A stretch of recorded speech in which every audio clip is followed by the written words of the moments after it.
Good morning, sir. Good morning, madam. I am Judith Aguila, 43 years old. I am married. I am a college graduate. I want to go Hong Kong, madam and sir, because I want to help my children in their school and I want to help financially with my family. Okay, Miss Aguila, I have some questions for you to be answered. When employer gets angry to your mistake and shout to you, what will you do?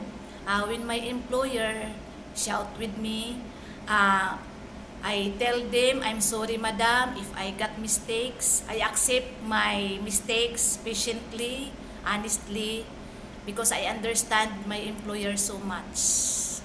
Okay, very good. If baby cries at midnight, what will you do? If baby cries at midnight, because my work is a nanny, I take good care of my baby. I go with the room and I care them so that they stop crying.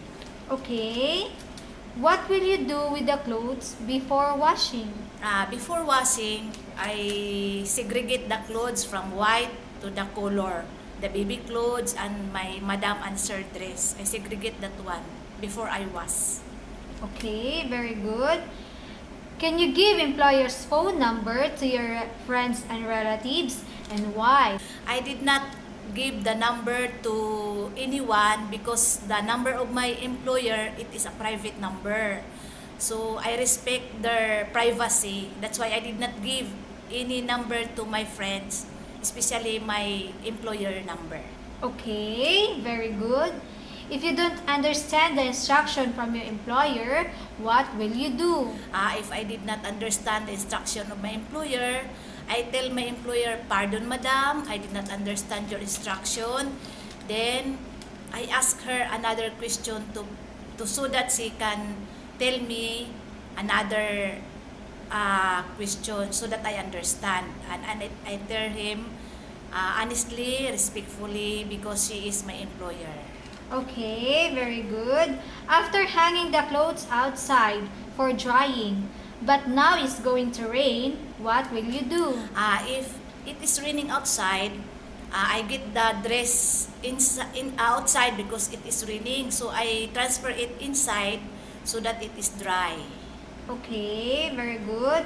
Will you agree to renew another contract if employer requests you? Yes, if my employer want me to renew my contract, yes, I am willing to renew my contract because I need money to support my family and I need job also. That's why I want and I am willing to renew my contract, madam and sir. Okay, very good, Miss Aguila. What is your promise to your future employer if they will choose you to be their helper? Sir, madam, if you choose me as your helper, I promise to do my work good, to do my work honestly, because I am hardworking. I do my job diligently. I take good care of your baby honestly.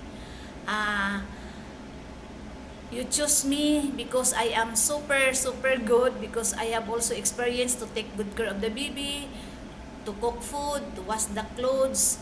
I promise you, madam and sir, that I am good and trust me because my whole life I am hardworking. And I am religious woman. I am afraid to God if I commit mistake that it is against God. That's all. Thank you, sir, madam. Have a nice day.